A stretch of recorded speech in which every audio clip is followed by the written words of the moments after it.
Ayan, magandang maulan na morning po sa ating lahat. Pakisabi naman sa katabi mo, I'm so happy that you are here today.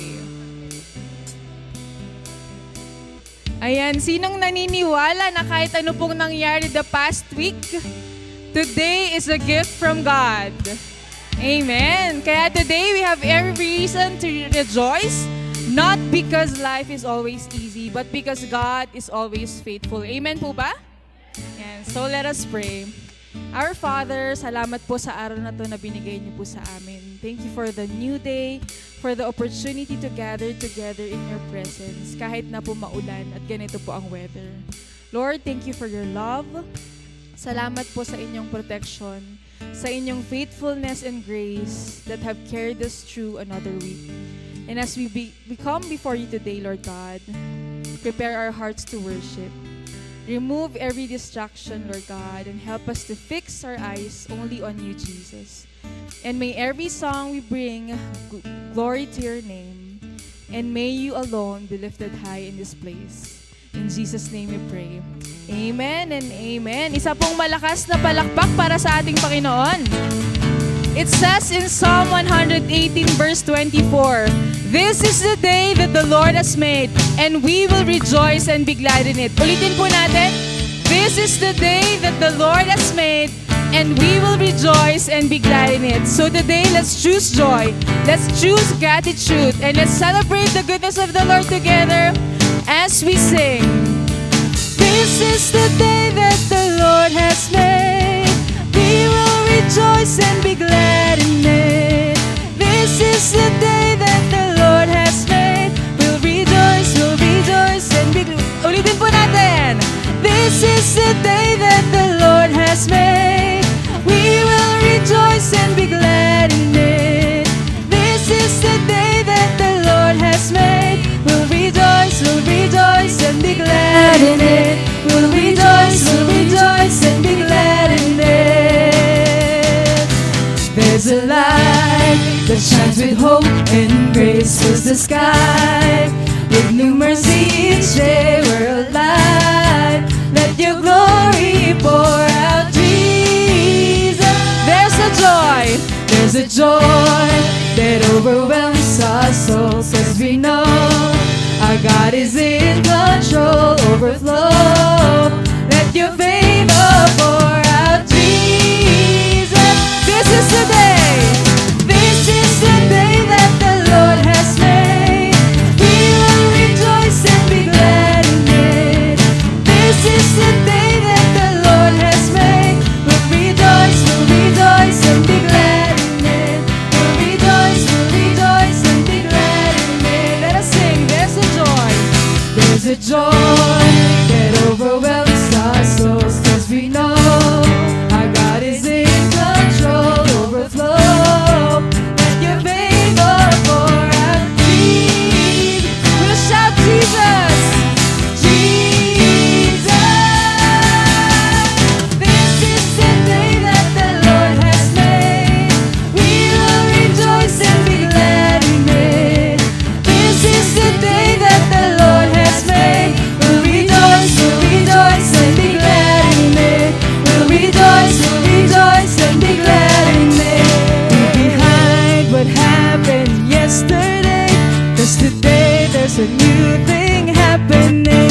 Leave behind what happened yesterday, 'cause today there's a good thing happening. Leave behind what happened yesterday, 'cause today there's a good thing happening.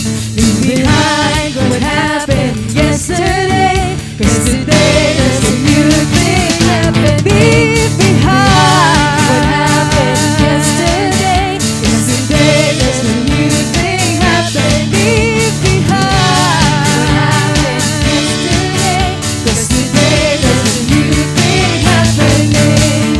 This is the day that the Lord has made.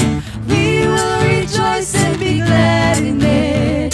This is the day that the Lord has made. We'll rejoice and be glad in it. This is the day that the Lord has made. We will rejoice and be glad in it. This is the day that the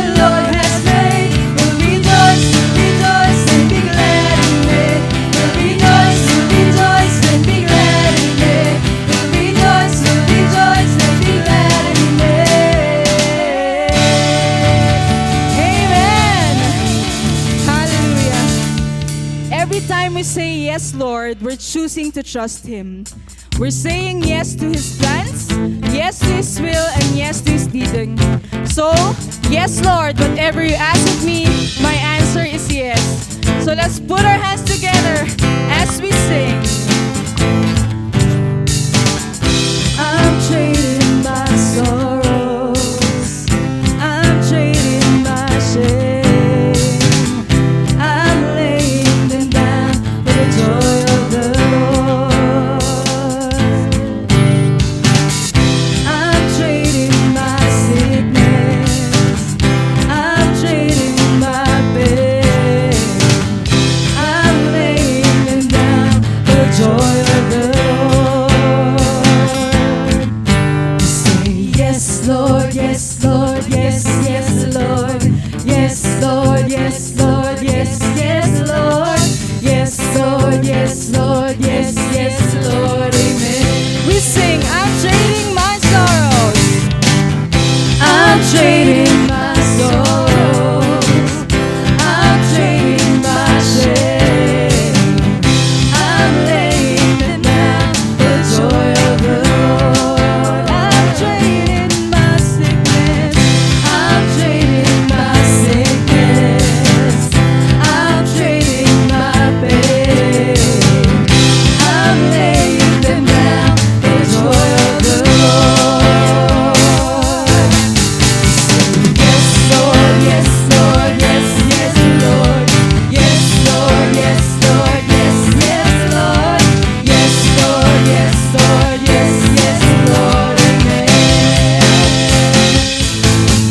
I'm oppressed but not crushed, persecuted, not abandoned, struck down but not destroyed. I am blessed beyond the curse, for His promise will endure. Then His joy's gonna be my strength. Though the sorrow may last for the night, His joy comes in the morning. I'm trading my sorrows, I'm trading my pain, I'm laying them down for the joy of the Lord.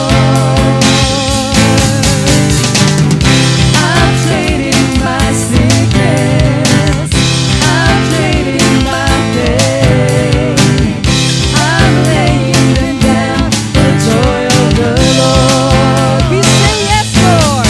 We say yes, Lord, yes, Lord, yes, yes, Lord. Yes, Lord, yes, Lord, yes, yes, Lord. Yes, Lord, yes, Lord, yes, yes, Lord, amen. We sing yes, Lord. We sing yes, Lord, yes, Lord, yes, yes, Lord. Yes, Lord, yes, Lord, yes, yes, Lord. Yes, Lord, yes, Lord, yes, yes, Lord, amen. We say yes, Lord. We say yes, Lord, yes, Lord, yes, yes, Lord. Yes, Lord, yes, Lord, yes, yes, Lord. Yes, Lord, yes, Lord, yes, yes, Lord, amen. We say yes, Lord. We say yes, Lord, yes, Lord, yes, yes, Lord. Yes, Lord, yes, Lord, yes, yes, Lord. Yes, Lord, yes, Lord, yes, yes, Lord, amen. Yes, yes, Lord, amen. Yes, yes, Lord, amen.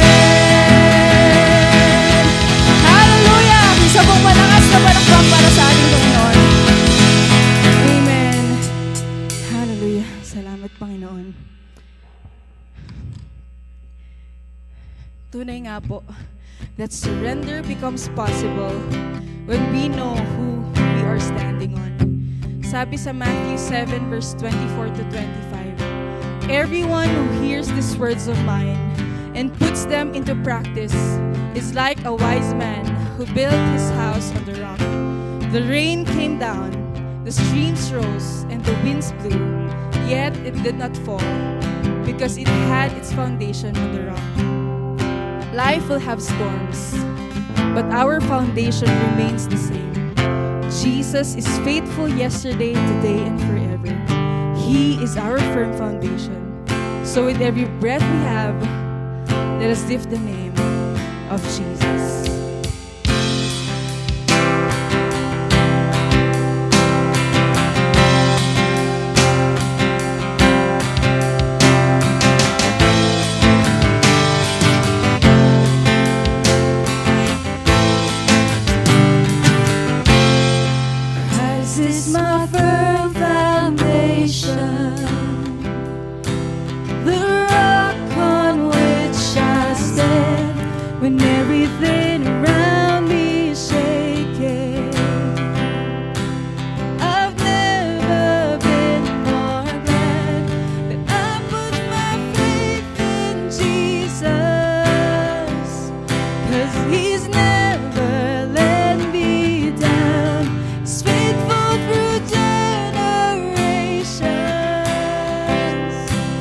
So why would he fail now? He won't.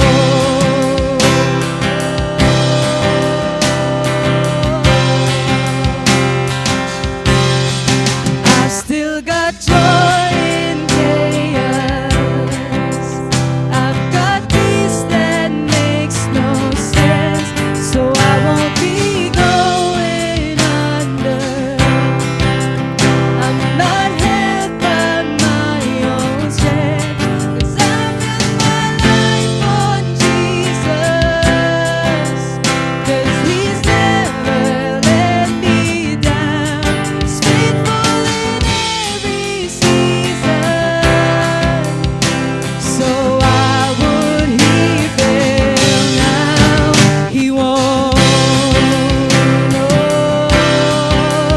He won't. He won't fail. He won't fail. He won't. He won't fail. He won't fail. Christ is my firm foundation, the rock on which I stand when everything around me is shaking. I've never been more glad that I put my faith in Jesus, 'cause He's never let me down. He's faithful through generations.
sing with our voices.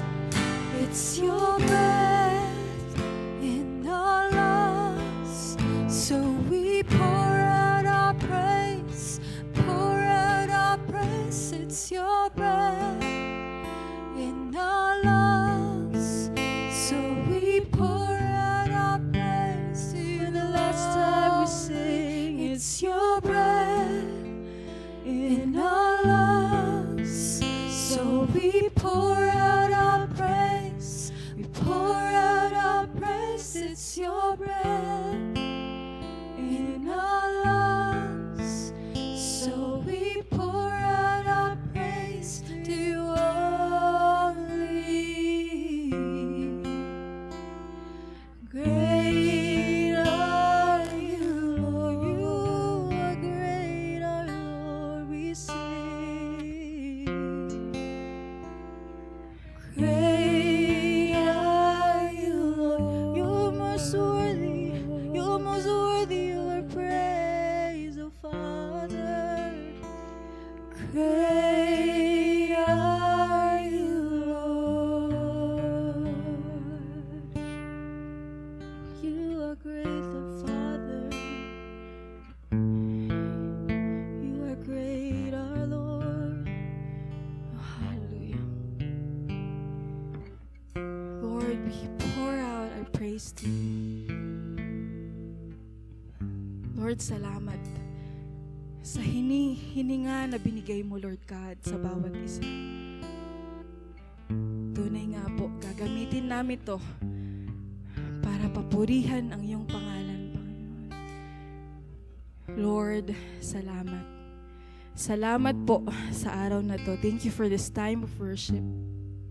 Thank you for reminding us that you are our firm foundation and that we can always trust you. Lord, ngayon po, as we prepare to hear your word, open our hearts and minds.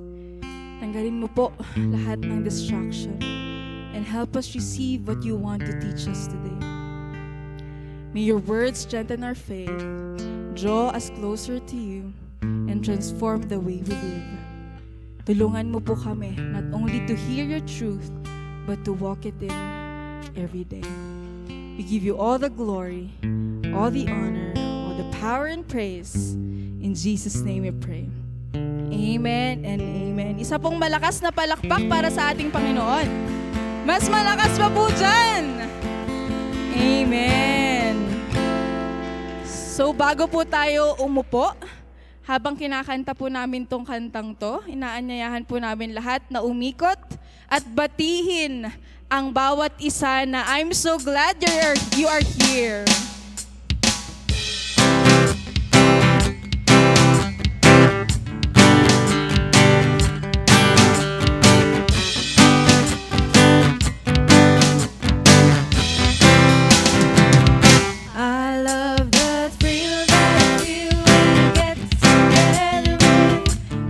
Wonderful people.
let us open our Bibles and read from the book of Hebrews 10:32 to 39.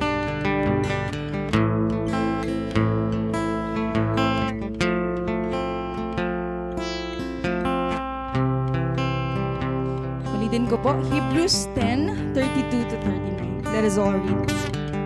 Remember those earlier days after you had received the light, when you endured in a great conflict full of suffering.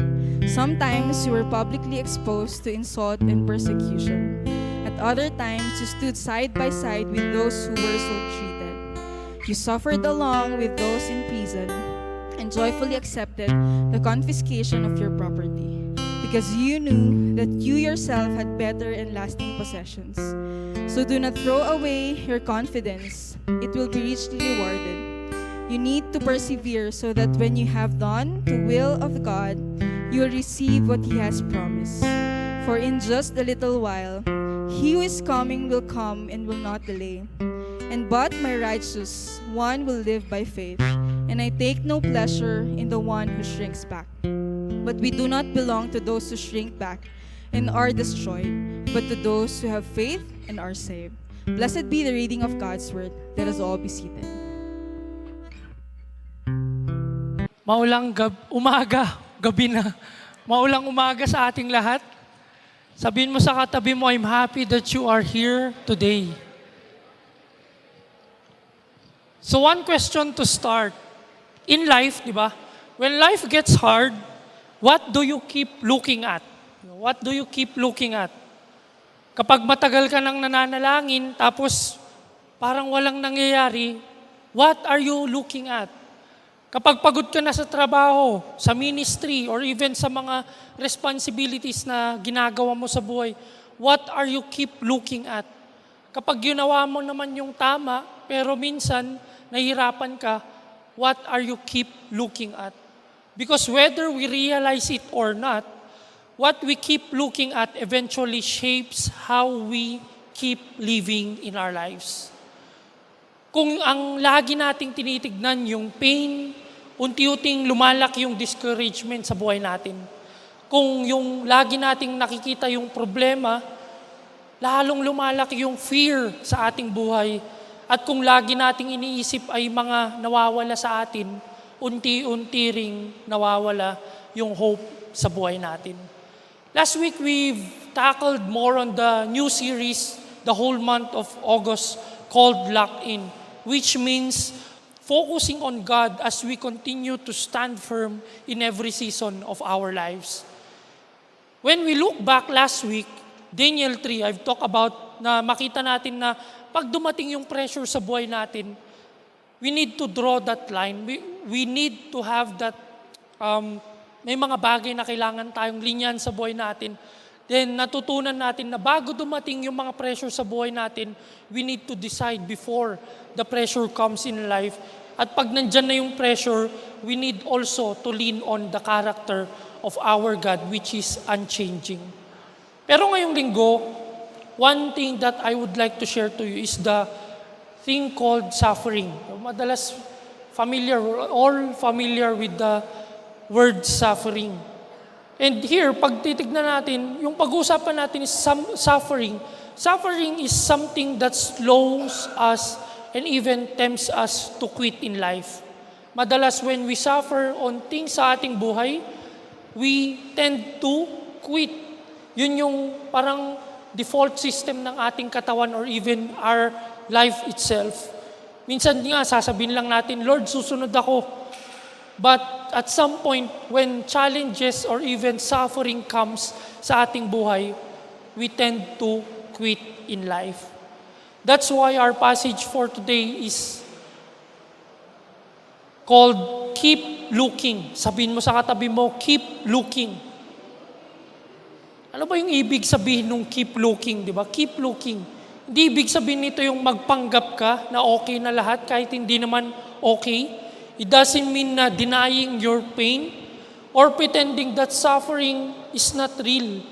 Hindi rin ibig sabihin nito yung wag ka nang umiyak o wag ka nang masaktan. What it simply means is this: don't let your suffering become the only thing you see in life. Kasi madalas, di ba, sa buhay natin, once we suffer, that's the only thing we see. But here, keep looking means don't let your suffering become the only thing you see in life. Kapag yung tingin natin, puro problema, madaling tayong mawalan ng pag-asa. Pero kapag hinayaan natin na ituro ng ating Panginoong Hesus kung saan tayo dapat nakatingin, that's the tendency na mas lalo tayong nagkakaroon ng courage to face those sufferings at lalong nabibuild yung pananampalataya natin sa Kanya. At yun yung mismong mapag-aaralan natin in the book of Hebrews. He was writing this to the believers who were already tired of their lives. Sa lahat ng nangyayari, sa mga pananampalataya nilang itinakwil yung mga sarili nila ng mismong kababayan nila. Some were publicly insulted, some were imprisoned, at yung iba naman nawalan ng mga ari-arian nila sa kanilang mga buhay because they followed Jesus in their lives. Have you ever felt those moments in life? That once you follow Jesus, feeling mo, Lord, parang mas lalong bumigat yung buhay ko. Di ba? Eventually, akala kasi natin, pag finalo natin si Jesus, everything will work it out, parang ganun. Will follow, parang everything will be easy. But all of a sudden, you realize, when I follow Jesus, parang why, Lord? Ang daming dumadaan. Ang dami kong pinagdadaan ng mga bagay-bagay sa buhay ko. And let me take note of this. Hindi lang ikaw ang nagdadaan sa mga bagay na yun. Same thing with the book of Hebrews that we will be tackling all about. Same thing in their lives. Mas matindi pa nga yung mga pinagdaanan nila eh. They were suffering because they had faithfully followed Christ. Habang tumatagal yung suffering, unti-unti ring nababago yung perspective nila. Hindi na nila tinatanong kung totoo ba si Jesus sa buhay nila. Yung tanong nila is following Jesus still worth it? Have you tried those questions? Worth it pa ba, Lord, na sundan kita? And all of a sudden, ang daming suffering na nangyayari sa buhay ko? At kung magiging honest tayo, baka hindi naman natin masabi yung eksaktong tanong na yun. Pero marahil maramdaman rin natin yun na, Lord, hanggang kailan pa tong pagdadaanan kong ito? Because at some point in our life, we think na sobrang tagal na nating pinagdadaanan tong mga sufferings na to. And yet, natatanong lahat natin na, Lord, pagod na ako sa mga bagay na to. Those were honest questions that many faithful believers ask when suffering stays longer than what we expected. Pero napakaganda nung ginawa ng author. Instead of promising that suffering would immediately end, he redirected their eyes, their perspectives. And yun yung kailangan natin sa buhay. Minsan, the things that we see here in life are just, hindi siya permanent. Meaning, dadaan at dadaan. Pero sometimes we see it as permanent thing. Na, shucks, hanggang dito na lang tong buhay na to. Lord, hanggang kailan pa to? Lord, bakit napakatagal? Napakatagal kong pinagdadaan tong mga bagay na to. And that's the thing we will talk about this morning. When suffering changes our perspective, God calls us to keep looking where He is telling us to look at. So before we go to the points that I would like to share to you this morning, let's go first to the context of this Hebrews 10, verses 32 to 39. Nabasa naman natin kanina, and just a quick context about this is that before we go to 32 to 39, let's first understand what is happening sa Hebrews. Kasi kapag di natin naintindihan yung context ng bagay na to, baka isipin lang natin na tong passage na to is more on a simple encouragement, lalong-lalo na sa mga taong nahihirapan. But the author is doing much more than the encouragement itself.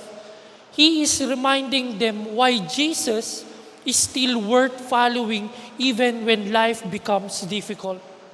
And same thing, that's the encouragement of the author of Hebrews for us today. Because the letter of Hebrews is written to the Jewish Christians. Mga taong lumaki sa Jewish traditions, meaning they knew the law of Moses, they knew yung mga ginagawa sa temple, they knew the practices of mga priests and even yung mga systems in the Old Testament. But everything changed when they believed that Jesus is the promised Messiah. Yung akala nila na kapag baka sumunod sila kay Jesus, magiging madali yung buhay. Have you tried those moments? Na we tend to, Lord, pag sinundan kita, siguro naman dadali yung buhay ko. But all of a sudden, in reality, parang feeling mo mas na-challenge ka pa. Feeling mo mas nahihirapan ka pa. Feeling mo nung sumundan mo yung Panginoon, Lord, binuhos mo na ba lahat ng galit sa akin? And those were the moments that, honestly, naisip natin yung mga bagay na yun. But here, we can see na yung mga bagay na yun, na akala natin na kapag sumunod tayo kay Kristo, mapapadali na yung lahat. Same thing, yun yung akala nila. Malaking akala, but all of a sudden, instead of comfort, they experience suffering. Instead of acceptance, they experience rejection from the same group na they belong to. Instead of being welcomed, meaning they were pushed away by the very people they once belonged to. Habang babasahin natin tong Hebrews, mapapansin natin na yung buong theme ng book na to ay hindi lang tungkol sa suffering. The whole book is more about one truth, that Jesus is better. Jesus is enough. Better than the old covenant, better than the sacrifices that they need to do. At paulit-ulit na gustong makita natin dito sa book na to that Jesus is enough in our lives. If Jesus is better, then He is worth holding on to. Pagdating natin sa chapter 10, makikita natin that mas naging personal yung author. Meaning, hindi lang siya nagturo more on the theological side, but rather he begins speak directly to their situation. Meaning, this is a life-to-life experience. And makikita natin in verse 32 to 44, pinaalalahanan niya yung mga pinagdadaanan nila. They've been publicly insulted because of their faith with Jesus. They also had to sell those possessions for them to follow Jesus as well. Yung tipong, imagine mo, sa pagsunod kay Kristo, kaya mong ibenta yung mga ari-arian mo. And that's the high level of faith that they had. Hindi dahil masaya silang mawalan sa mga bagay na yun, but because they knew they possessed something far better than something that would last forever. Kaya pagdating dito sa verse 35, if we look at later on, makikita natin that there are a lot of things na kailangan pa nating maintindihan that in these moments in life, there are a lot of sufferings that we face, and yet we need to see that Christ alone is enough in our lives. Siguro, church, yun din yung dahilan kung bakit napakahalaga ng passage na to for us today. Maybe hindi tayo nakakaranas ng same persecution, just like the old Christians. Hindi naman kinukuha yung bahay natin literally sa pagsunod kay Kristo. Pero may mga panahon na iniisip natin na, Lord, worth it pa ba yung mga lahat ng to? At sa sandaling yon, the author of Hebrews is lovingly reminds us that don't let your sufferings decide where your eyes will stay today. Let God redirect your perspective in life. Madalas kasi we ask the question, how do I remove this suffering in my life? Yung tendency kasi sa ating boy, we tend to shortcut on things. Kasi ayaw nga nating mapagdaanan itong mga bagay na to. But the question for us today is, where does God wants me to look while I'm going through this suffering in life? And the author begins with one simple command.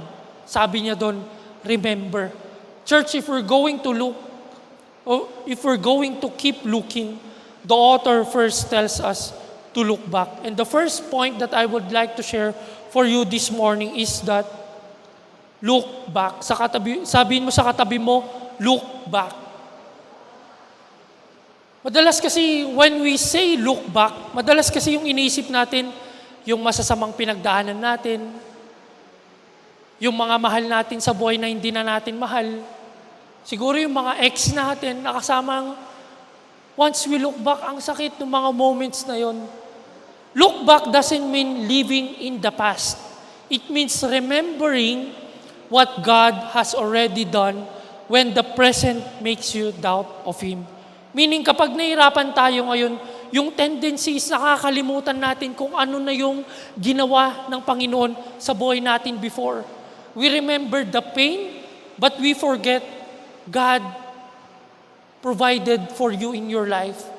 We remember the unanswered prayer, but we forget the prayers that God had answered already. Kaya kung minsan kailangan nating huminto, minsan kailangan nating tumalikod, minsan hindi yung tignan natin yung past pain, but rather tignan natin kung gaano kabuti yung Panginoon in the past years na dumaan sa ating buhay. Imagine mo, in the next couple of days, turning 30 na ako, so masasabi kong 30 na. Pero in the past 30 years, yun nga, once I look back, 30 years din na napakabuti ng Panginoon sa buhay ko. Same thing in your life. When you look back, may you have that intentional time to remember how good God is in your lives. Wag lang yung pain yung tignan nyo. Wag lang yung suffering na nakikita nyo ngayon, but rather look back kung gaano kabuti yung Panginoon sa ating mga buhay. And that's exactly what the author begins to tell us in Hebrews 10. Look at the verse 32. Sabi niya doon, the author begins with simple command. One simple command, sabi niya doon, is to remember. Sabi mo sa tabi mo, remember nga ni. Hindi niya sinabing be stronger for us to shortcut on the sufferings that we face. Hindi rin niya sinabi na try harder.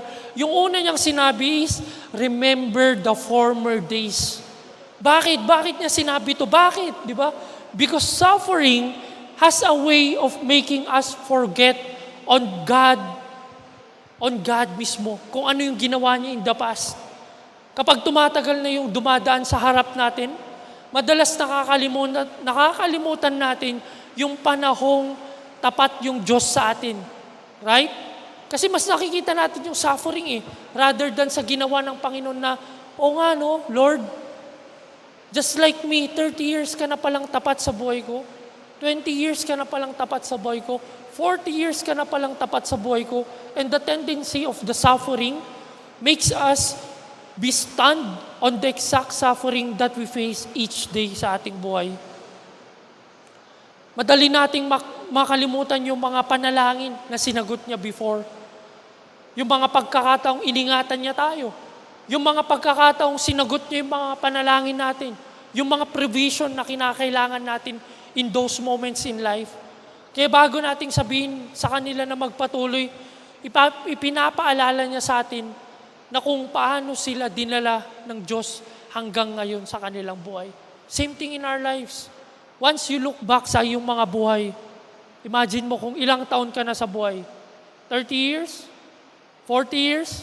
29? 28? Pero sa mga bagay na yun, meaning, napakatapat ng Panginoon kasi hanggang ngayon buhay ka pa.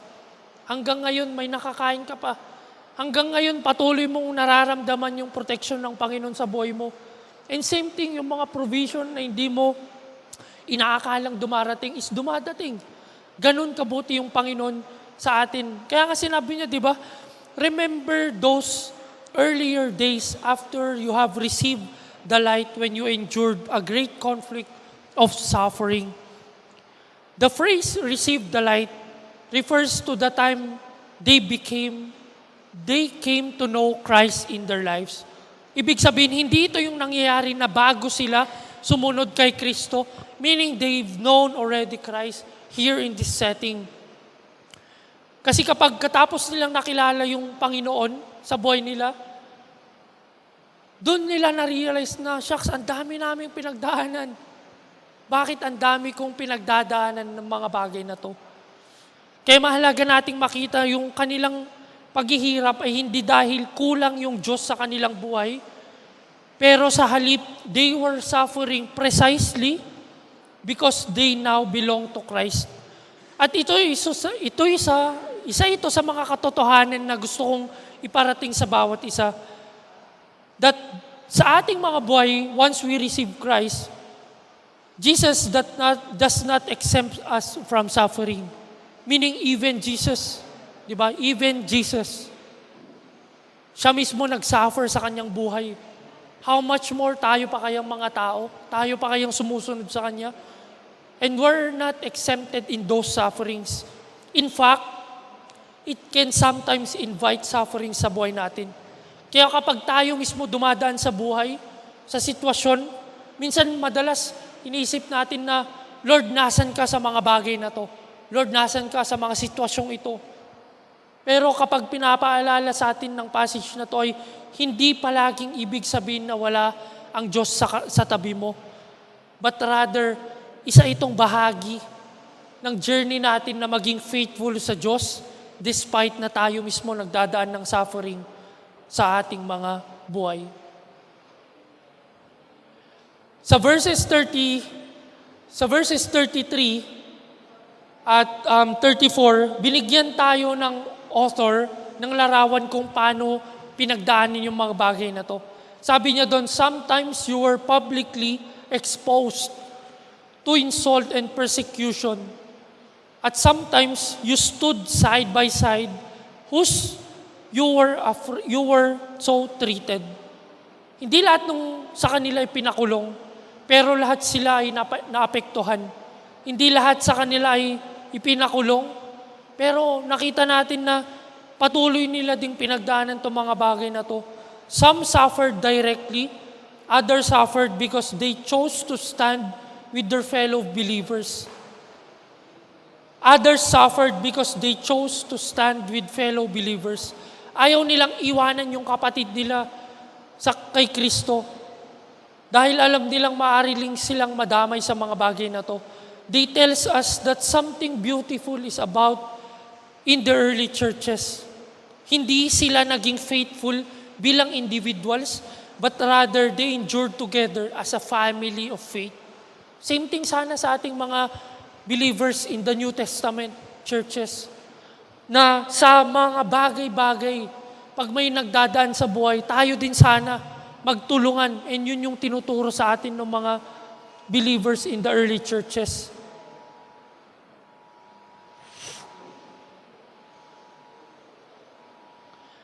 Pagkatapos sinabi ng author yung isang pinaka-surprising statement, sabi niya doon, you joyfully, sabi niya doon sa verse na to, you joyfully accepted the confiscation of your property. Imagine that, sino bang matutuwa kapag ikaw na-confiscate yung property mo? Di ba wala?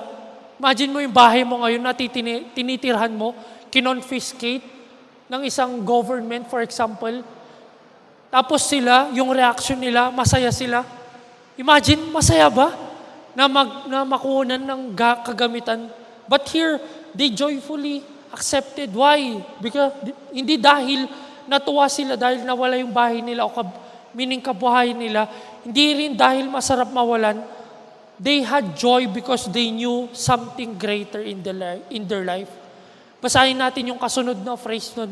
Because they knew that you yourselves had better and lasting possessions, then that's your reward in your life. Hindi sila nakafocus sa nawala. Nakafocus sila sa hindi kailanman mawawala, which is si Jesus sa buhay nila.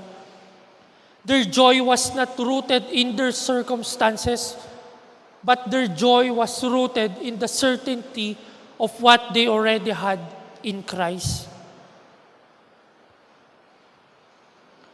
Yun yung naging dahilan kung bakit sinabi ng author na remember. Hindi niya sinabi na bumalik kayo dahil sa suffering na natatanggap nyo or na-experience nyo right now. But rather, bumalik kayo dahil faithful si Lord sa buhay nyo.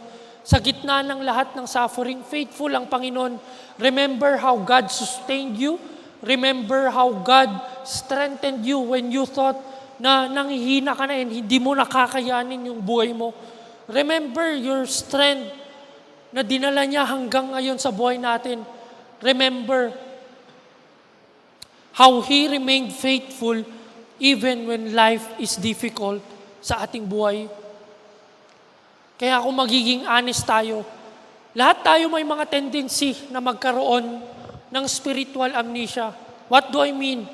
We easily remember yesterday's pain rather than on how God faithful He is. Mas naalala natin yung unanswered prayer rather than yung kabutihan ng Panginoon sa buhay natin. Naalala natin yung mga pagkakataong umiyak tayo, pero nakalimutan natin yung mga pagkakataong ang Diyos mismo yung nagpunas ng mga iyak na yun. We remember the problem, but we forget the God who is very present in those moments. Naalala ko nung graduation ko nung March 2026 this year, habang nakaupo ako ron, bago nila tawagin yung pangalan ko, hindi ko nakita yung diploma na ibibigay nila. Yung nakita ko yung buong journey ko. Parang i-reminisce kung ano yung nangyari sa buong 3 years na yun ng pag-aaral ko. I remember the late nights na studying. Yung mga 2 a.m. kailangan mo pang gising para lang tapusin yung mga requirements. Naalala ko yung mga requirements na halos hindi ko alam kung paano matatapos. Kasi the week before, kailangan mo pang ang daming isubmit. Naalala ko yung mga araw na pagod na ako, may mga ministry pa, responsibilities, at may mga pagkakataong gusto ko na rin sumuko. There were the moments I questioned if I could really finish what God had called me to do. Pero nung mga araw ng graduation na yon, nagiba yung parang reminder sa akin na hindi ako nakafocus dun sa pagod, dun sa mga late night na studying, but rather, I was looking back. I could clearly see God's faithfulness in every season of my life. Na-realize ko na sa bawat hakbang ng journey kong yun, kasama ang Diyos sa buhay ko. Kaya nung tinawag yung pangalan ko, yung puso ko hindi ko sinabi na buti, kinaya ko. But rather, yung nasa puso ko, buti, ang buti ng Diyos at tapat niya sa buhay ko. Church, ganun din yung gusto kong gawin or gustong iparating sa atin ng reminder ng author ng Hebrews today. Na hindi niya sinabing balikan nila yung nakaraan para maalala nila yung sakit. Pero pinapabalik nila yung kabutihan ng Panginoon sa buhay nila. Because when we intentionally look back sa kanilang suffering, we begin to realize that the same God who carried us yesterday is the same God who is carrying us today. And which leads us to this phrase, yesterday's faithfulness is God's reminder that He hasn't stopped being faithful today. Let me read to you again. Yesterday's faithfulness is God's reminder that He hasn't stopped being faithful today.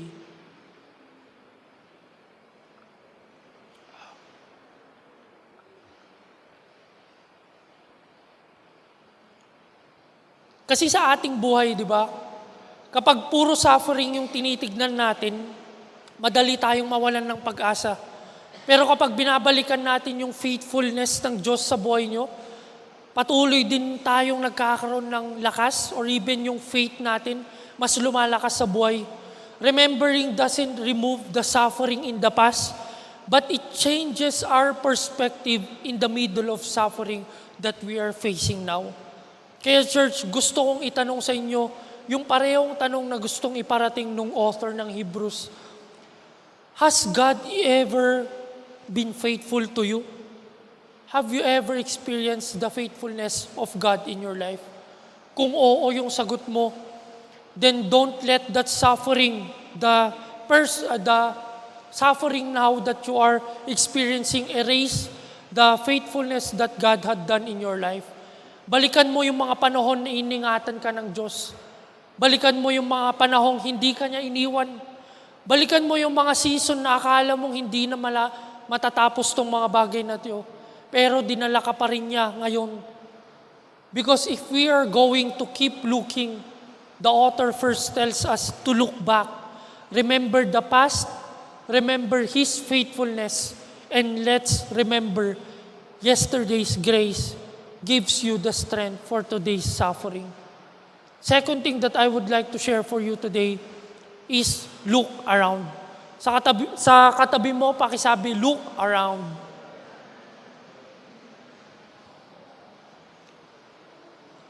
Look around means being faithful in the season you're actually in.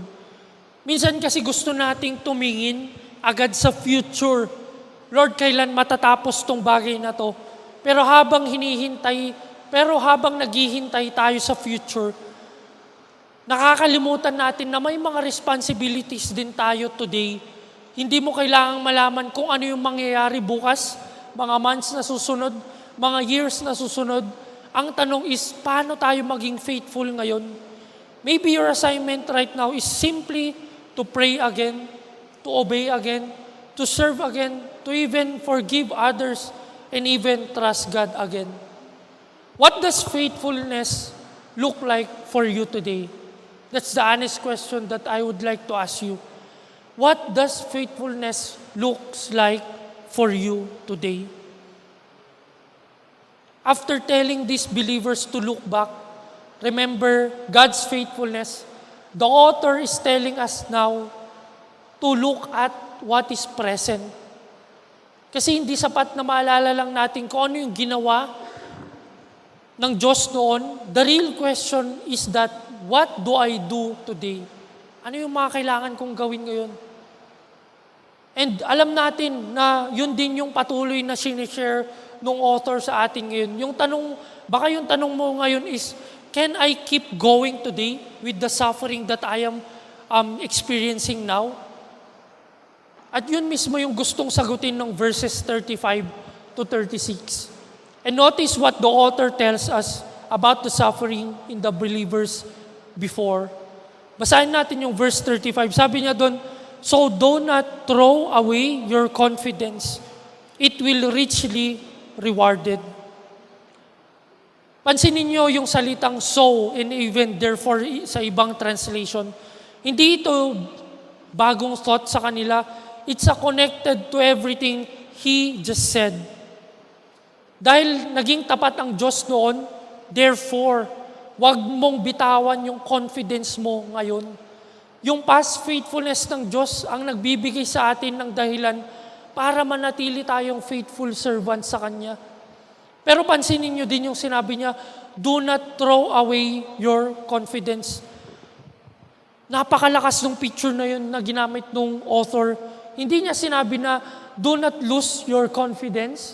Hindi rin niya sinabi na, don't misplace your confidence. Yung sinabi niya doon, don't throw it away. Ibig sabihin, ito yung mga conscious decisions na dapat hindi nating bitawan. Imagine, may mga hawak kang gamit na importante sa buhay mo na napakahalaga. Dahil pagod ka na or even frustrated ka na sa buhay, madalas binibitawan mo yung mga bagay na yun. Ito yung mga warning ng author sa atin. Yung danger ng suffering ay hindi laging biglaan. Most believers don't wake up one morning and suddenly abandon Jesus in their life. Madalas ito yung mga unti-unting nangyayari sa buhay natin. Unti-unti kang nawawalan na maggana na mag-pray. Unti-unti kang lumalayo sa church kasi sa mga pinagdadaanan mo. Unti-unti kang nawawalan ng excitement to read the Word of God kasi feeling mo wala namang epekto to sa'yo. Hindi siya yung dramatic act ng paglayo but it's often gradual na nangyayari in our lives. Pero ano ba yung confidence na sinasabi dito? Hindi ito yung confidence na nanggagaling sa sarili natin. Hindi ito yung positive thinking lang. Hindi ito yung paniwalang kaya ko to. Sa buong aklat ng Hebrews, yung confidence na to ay laging connected kay Jesus. Ibig sabihin yung confidence natin ay hindi nakabase sa performance natin. kundi sa ginagawa or even sa natapos na ginawa ng Jesus sa ating mga buhay. Kaya yung sinabi niyang, do not throw away your confidence, para niyang sinabi sa atin na, don't let your suffering doubt the one who saved you today. Kasi sa mundong ito, sasabihin nila, di ba? Sa mundong ito, sasabihin ng mundong ito, believe in yourself. Yung madalas naririnig niyo yun, believe in yourself. Pero yung Hebrews, sinasabi niya sa atin na, keep believing in Jesus, not on yourself. Pagkatapos na sinabi niya, in verse 36, sabi niya doon, you need to persevere so that when you have done the will of God, you will receive what He had promised. Napansin niyo yung sinabi niya, hindi niya sinabi na you need a miracle in your life. Hindi rin niya sinabi na you need all the answers in your life when you face suffering. Ang sinabi niya doon is, you need to persevere. Bakit? Bakit persevere? Because sometimes God first work is not changing our situations in life, but sometimes His first work is changing us while we are still in that kind of suffering or even situation sa ating buhay.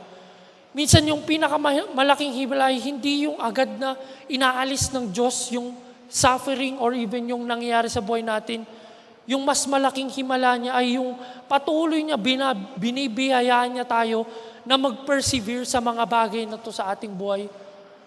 Naalala ko, kapag yung nagtanim ka ng bamboo, kapag yung unang pagtanim mo ng bamboo, kasi akala mo 1 linggo, 2 linggo, buwan, akala mo lalaki or even years. Sometimes it take 5 years para mas magbunga siya. Kung araw-araw mong huhukayin para i-check yung roots na nasa ilalim, the tendency is mamamatay yung mga bagay na yun. Pero kapag tayo, tinitignan natin yung ugat na malalim and yung bunga na patuloy na lalago in the future and in the time that God has given. Bakit? Di ba? Because growth happens underground before it becomes visible above the ground. Ganun din yung ginagawa ng Diyos sa ating mga buhay. Kapag yung season na to, yung suffering na pinagdadaanan natin, minsan pakiramdam natin na walang nangyayari sa buhay natin. Or even feeling natin, Lord, wala kang ginagawa sa buhay ko ngayon. Mas nakikita natin yung suffering rather than sa ginagawa ng Panginoon. He is growing something in us that we cannot see yet now. Maybe He is producing endurance in your life. Maybe He's shaping your character now. Maybe He's teaching us to trust Him more deeply than ever before. Which leads us to this phrase. While you're waiting for God to change your circumstances, God may be using those circumstances to change you in your life.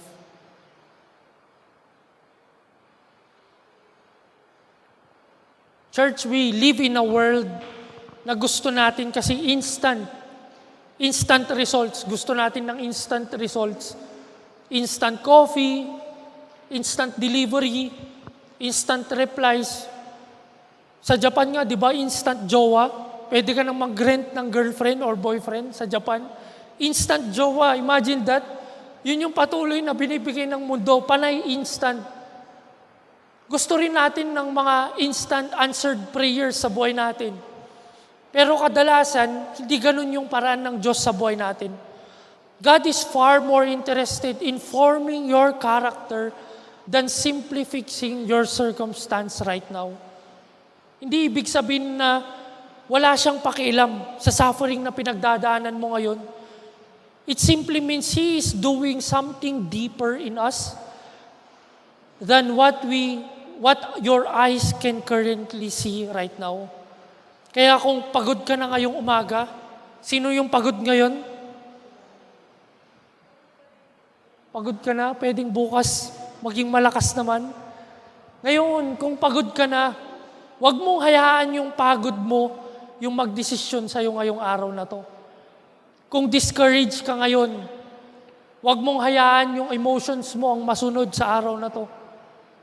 Let God's word shape your response to anything else. Don't throw away your confidence, sabi nga nung Hebrews sa atin. Keep serving today. Keep showing up. Hindi hinihingi ng Diyos na alam mo na lahat ng mangyayari bukas. Yung hinihingi niya ngayon ay maging tapat ka sa Kanya ngayong araw na to. So if we're going to keep looking, pagkatapos nating tumingin sa faithfulness ng Diyos sa ating buhay, God tells us now to look around. Tignan mo yung mga bagay kung saan ka gustong ilagay ng Panginoon sa buhay mo.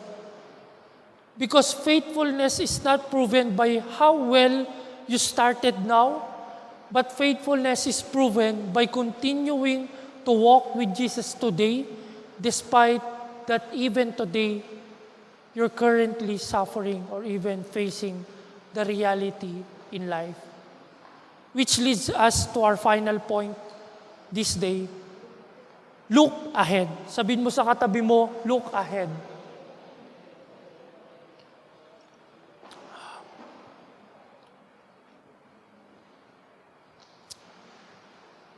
Looking ahead means allowing God's promises, allowing God's promised future to give meaning to your difficult present today. Kapag suffering yung nasa harapan kasi natin, the tendency is we focus more on that suffering.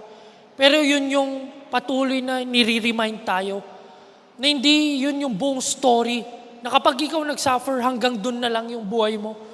What you're experiencing today is real, but it is not the end of that story in your life.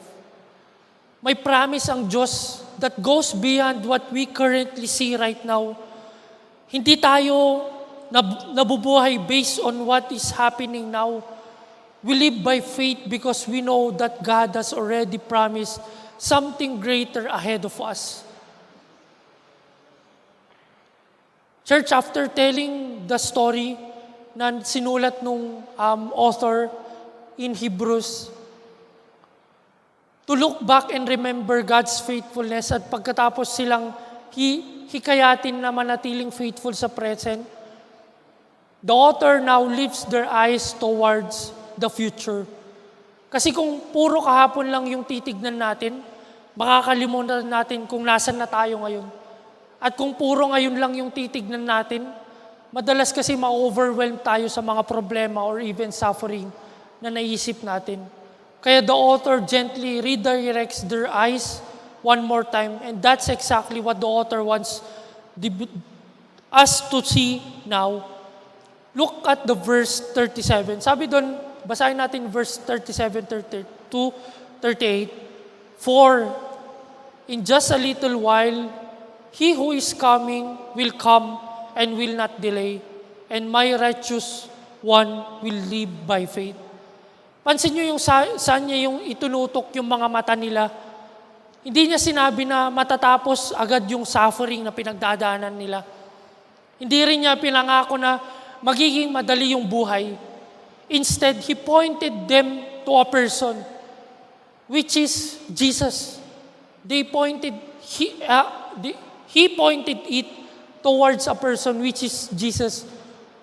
He who is coming will come. Yung pag-asa ng mga believers ay nakasalalay sa pagbabago, hindi nakasalalay sa pagbabago ng mga circumstances sa ating buhay. But their hope was anchored to the certainty that Jesus is coming again in our lives. Napakahalaga nito, church, sa buhay natin. Maraming beses gusto nating malaman kung kailan matatapos yung suffering sa buhay natin. Lord, hanggang kailan pa? Lord, hanggang kailan ko ito pagdadaanan? Lord, kailan mo sasagutin yung mga prayers na pinapanalangin ko? Pero mapapansin natin na hindi sagot yun ng author sa kanila. When will the suffering will end? Yung sagot niya ay mas mahalagang tanong, who are you waiting for? Yung madalas, who are you waiting for in life? Because the Christian life is not ultimately about waiting for the better circumstances in life, but rather it is about waiting for Christ. At habang hinihintay natin siya, tinatawag niya tayong mamuhay sa pamamagitan ng pananampalataya. Kaya sabi niya doon, the righteous one will live by faith. Hindi niya sinabing, the righteous one will live by having all the answers. Hindi rin niya sinabi na the righteous one will live by seeing everything clearly. Ang sabi niya doon, by faith. By faith. Faith means trusting God even when we cannot see the whole picture. Hindi ibig sabihin na naiintindihan mo na lahat or even naiintindihan mo na lahat ng mga bagay. Ibig sabihin, nagtitiwala ka sa Diyos kahit hindi mo pa nakikita yung buong ending. Naalala ko nung bata pa ako, dumating kami yung time na magsusundo sa airport. Yung si mama susunduin namin sa airport. Yung pagkatapos yung magtrabaho sa Israel, uwi siya dito. Di ko naalala yung mga kung ilang taon na ako at that time. Pero hindi ko makakalimutan yung excitement ng araw na yon. Habang nasa arrival area kami, hindi namin iniisip na darating ba siya or hindi. Yung talong lang namin is, anong oras kaya siya darating? Diba? Same thing kay Mati. Siguro kung sutunduin niya si P. Mike, diba? Anong oras siya darating? Yung tanong lang namin is, anong oras kaya lalabas si Mama? Anong oras kaya maglaland yung airplane? Anong oras kaya namin makikita si Mama? Habang tumatagal yung paghihintay, may mga pasaherong lumalabas doon. Pero hindi pa rin nawawalan yung excitement na makikita namin siya. Pero kahit ganun, wala ni isa sa amin na nagsabing, uwi na lang tayo. Why? Because we were waiting with certainty. Hindi pa man siya yung nakikita natin, pero siguradong darating siya, di ba? You're hopeful na darating siya. Same thing sa ating buhay. Ganon din yung larawan na sinishare sa atin ng Book of Hebrews 10. Sinabi ng author na, He who is coming will come. Definitely, He will come. Hindi niya pinangako na magiging madali yung paghihintay at hindi rin magiging madali na sa mga bagay na to is darating talaga yung mga suffering sa buhay natin. But definitely, Jesus will come into our lives. Yun yung pangakong pinapahayag sa atin ng Hebrews ngayon. Kaya habang tayo naghihintay, hindi tayo sumusuko at hindi din tayo bumibitiw dahil para sa wala lang. But we rather hold on. We keep following Jesus because He promised is certain. Church, hope keeps waiting because it keeps knowing that the promise is certain in our lives. At pagkatapos na sinabi ng author, napakagandang declaration in verse 39, sabi niya doon, But we are not of those who shrink back and are destroyed, but of those who have faith and are saved. Pansinin yung wording niya. Hindi niya sinabi na don't to shrink back. Sinabi niya, we are not those who shrink back. Ibig sabihin, pinapaalalahanan niya tayo na hindi yun yung identity nila. Ibig sabihin, pinapaalala niya na, church, that's not who you are anymore. Hindi tayo yung mga taong madaling bumitiw sa buhay. Hindi tayo yung mga taong sumusuko kapag mahirap na. Hindi tayo yung mga taong ayoko na sa buhay. You belong to Christ at yun yung dahilan kung bakit patuloy pa rin tayong dumadaan sa mga bagay na to at patuloy pa rin tayong humahawak na, Lord, alam kong nandyan ka sa buhay kong ito despite na nangyayari itong mga suffering sa aking buhay. Which leads us to this phrase, the reason why you keep waiting is not because life is easy. You keep waiting because Jesus always keeps His promises in your life.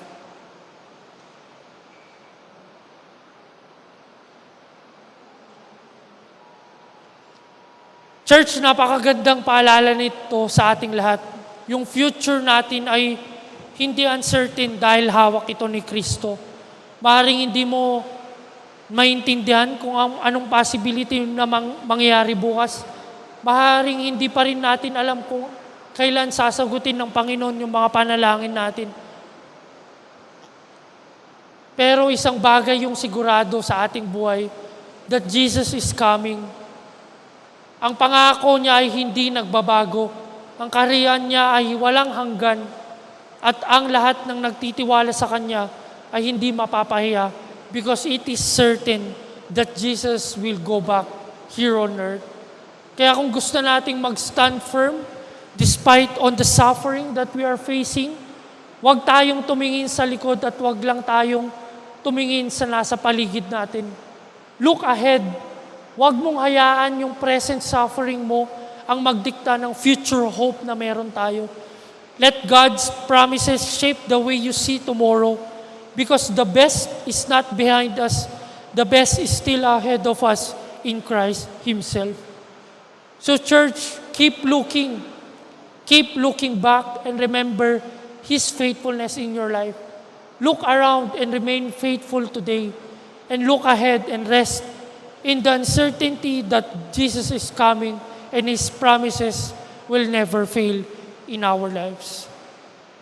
So as we end today, can I invite you to just remember this phrase?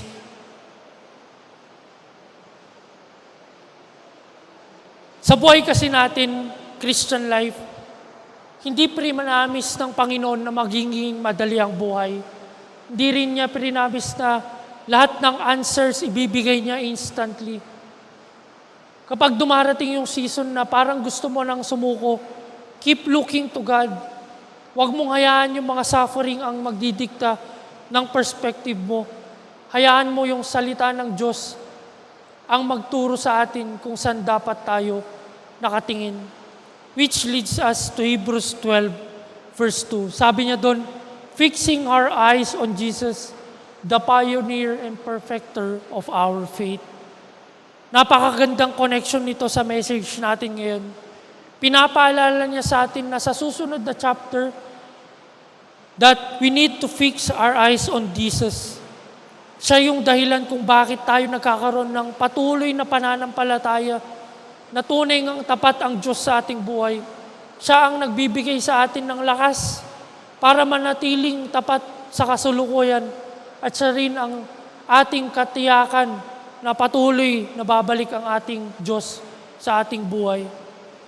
Can I just invite you to just reflect on what God is saying us today. Maybe some of you came here today carrying a lot of burdens, sufferings, problems.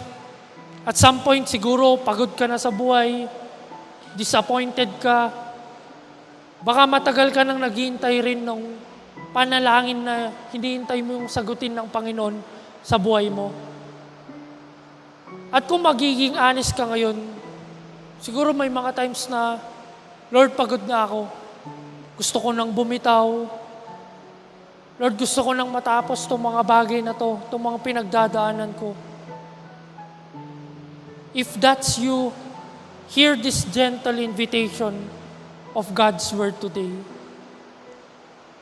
God's Word is telling us that don't quit, don't shrink back, keep looking to Jesus.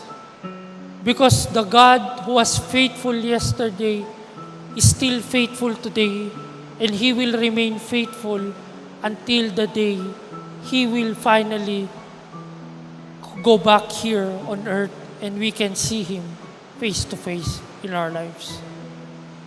Let us pray. Panginoon, maraming salamat sa iyong salita sa araw na to. Thank you for reminding us that your word is alive and speaks to our present situation. Salamat dahil pinapaalalahanan mo kami na kapag yung suffering ay patuloy na nandyan, may we constantly see you in our lives. You gently redirects our eyes back to you. Maraming salamat dahil pinapaalala mong you are the same faithful God yesterday, today, and forever. Lord, aminin namin na maraming beses, mas nakatingin kami sa problema kaysa sa'yo. Mas nakatingin kami sa mga sufferings kaysa sa hope na meron kami. Mas matagal kaming tumingin sa pain kaysa sa iyong mga pangako. May mga pagkakataong mas nakatingin kami sa mga takot kaysa sa iyong salita. At may mga araw na gusto na rin naming bumitaw. Lord, forgive us in those moments for the times we allowed our sufferings to shape our perspective to more than your truth. Tulungan mo kaming maging faithful sa iyo ngayon and be hopeful sa pagbabalik mo. Remind us to your past faithfulness when we are tempted to doubt. Tulungan mo rin kaming mag-look around at maging tapat sa season na kinalalagyan namin ngayon. Bigyan mo kami ng lakas na magpatuloy sa panalangin, sa pagsunod, and even sa paglilingkod kahit at some point sa buhay namin napapagod kami. And more than that, Lord, turuan mo kaming maging faithful and hopeful sa meron kami sa iyo. Panginoon, salamat dahil ikaw yung pag-asa namin. Ikaw yung dahilan kung bakit hindi kami sumusuko. Ikaw yung dahilan kung bakit mas malakas kaming magpatuloy. Kapag nahihirapan kami sa sitwasyon, Lord, ibalik mo yung mga mata namin sa iyo. Salamat, Lord, dahil ang Diyos na naging tapat kahapon ay tapat pa rin ngayon at mananatiling tapat hanggang kailan. We rest in your confidence of your unchanging promises. In Jesus' name we pray. Amen and amen. Can we give the Lord the biggest clap offering?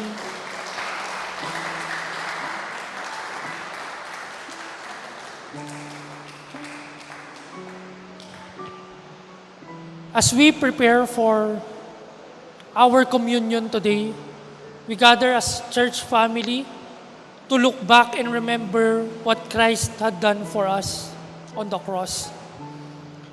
We look around and remember that He is still faithful and present with us today. And we look ahead with the promise and the confidence that one day He will return as He has promised. The Apostle Paul said in 1 Corinthians 11, "For I received from the Lord what I also passed on to you. The Lord Jesus, on the night He was betrayed, took bread, and when He had given thanks, He broke it and said, 'This is my body, which is for you. Do this in remembrance of me.' In the same way, after the supper, He took the cup, saying, 'Do this in In the same way, after the supper, He took the cup, saying, 'This cup is a new covenant in my blood. Do this whenever you drink it in remembrance of me. For whenever you eat this bread and drink this cup, you proclaim the Lord's death until He comes.'" Communion calls us to remember Christ's sacrifice, celebrate His grace in the present, and anticipate His returning. The cross reminds us that God has already proven His love, and the promise of His coming reminds us that our hope is secure in His name. Before we receive the bread and the cup, let's take a few moments to examine our hearts. Let's just bow down our heads, ask God to forgive us from the things that we fall short or even to our sins.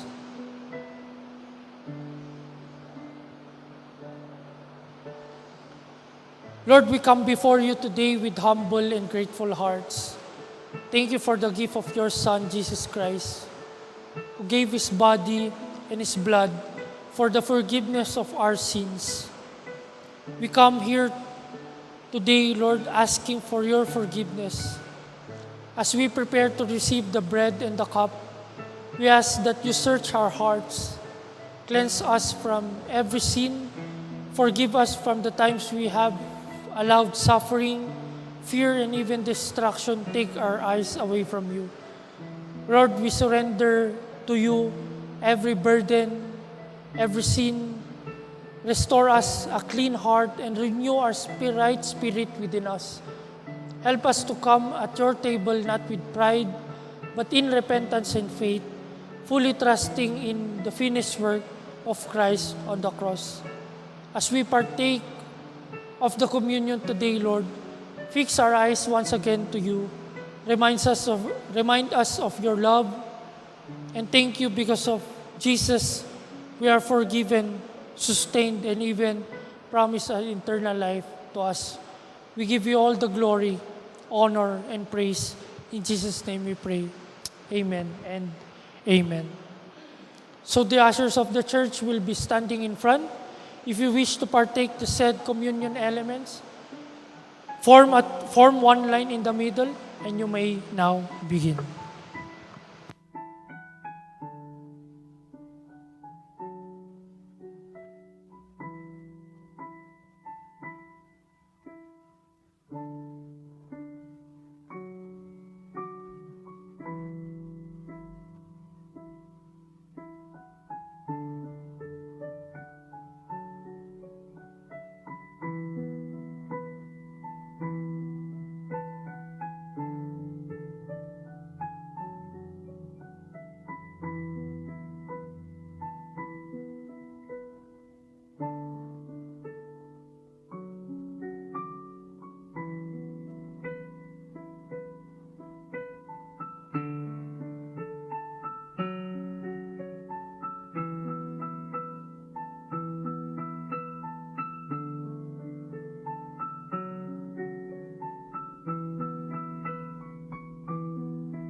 Hello po. Sabihin niyo sa katabi niyo, grabe, buti na lang nandito kayo ngayong umaga. And sa mga nabasa po, meron pong mga clothes doon sa likod. Okay. Good morning po ulit. Alam niyo po ba yung 100 para sa lunch, marami na, di ba? Pero gutom ka ulit after 3 hours, 4 hours. Kasi yung 1,000 para sa groceries, ubos na rin in less than a week. Pwedeng 2 weeks siguro. 5,000 para sa shoes or sa damit, marami na. Pero pwedeng tumagal ng mga 1 year. Sabihin na natin yan, 5 million para sa bahay, pwedeng tumagal ng dekada. Yes, pero still temporary. Pero yung 1 peso given to God's work, pang-eternity yan. Sabi mo sa katabi mo, pang-eternity yan. Sobrang common misconception nating mga Christians yung kapag nagbigay tayo sa church or sa ministry or sa nangangailangan, parang wala na siya. It's gone. Yan. Minsan may hope pa tayo na sana may balik. Yeah? Kasi nagbigay ako, sana may balik. Pero deep inside, iniisip natin, wala na to. Sayang. Okay? We couldn't be more wrong. Lahat ng tingin nating atin ngayon, mawawala rin. Yung iba, before we die, the rest, pag namatay na tayo. Alam naman natin, di ba, na hindi natin madadala yung ating mga riches sa heaven. So, habang may chance pa tayo, let's invest in something na sure akong hindi mawawala. Something that lasts for eternity and has eternal rewards. Hindi kawalan, but it's an opportunity. So, imbes na maaga o mawala, pwede nating ibigay ng kusa for the kingdom of God. Sabi niya, lahat ng ibinibigay natin sa Kanya, lalo na sa mga nangangailangan, ay hindi niya kakalimutan at sure ang reward sa langit. And now is the best time to give what we cannot keep, to gain what we cannot lose. Sabi sa Matthew 6:19-21, do not store up for yourselves treasures on earth where moths and vermin destroy and where thieves break in and steal, but store up for yourselves treasures in heaven where store up treasures in heaven. Yan. For where treasure is, there your heart will also be. So let's invest in eternity. Let's invest in God's work. Sabi mo sa katabi mo, let's invest in eternity. Let's invest in God's work. Okay, let's pray. Heavenly Father, thank you for reminding us today that everything we have, lahat ng meron po kami ay galing sa inyo. Ikaw ang source ng lahat ng blessings namin, and that you have entrusted us, O Lord, to be good stewards of what we hold today. Lord, patawarin mo po kami sa mga times na naging selfish po kami, and when we doubted that our giving, O Lord, to your kingdom has lasting value. Lord, remind us always to give in faith. Teach us, Lord, to be generous, not out of guilt, but out of our love and gratitude towards you. Father, bless each one who will be giving today their time, their talents, their treasures to you. Lord, may you be glorified with our tithes and offerings. Use it, O Lord, for the expansion of your kingdom. In Jesus' name we pray. Amen and amen. Tayo po'y magbigay.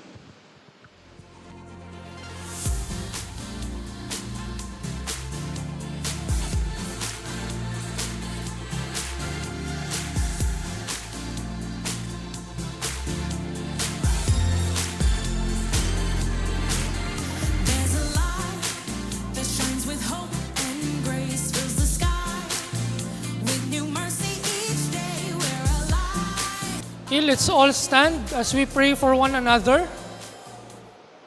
Announcement, there will be no afternoon service. Baka mamaya gusto nyo pang bumalik. Pero there will be no afternoon service. So, may lunch lang sa mga nandito. Sa mga online viewers namin, kain lang kayo dyan. So before we end, let's all pray for one another. Look for 3 to 4 people to pray with. And before you pray,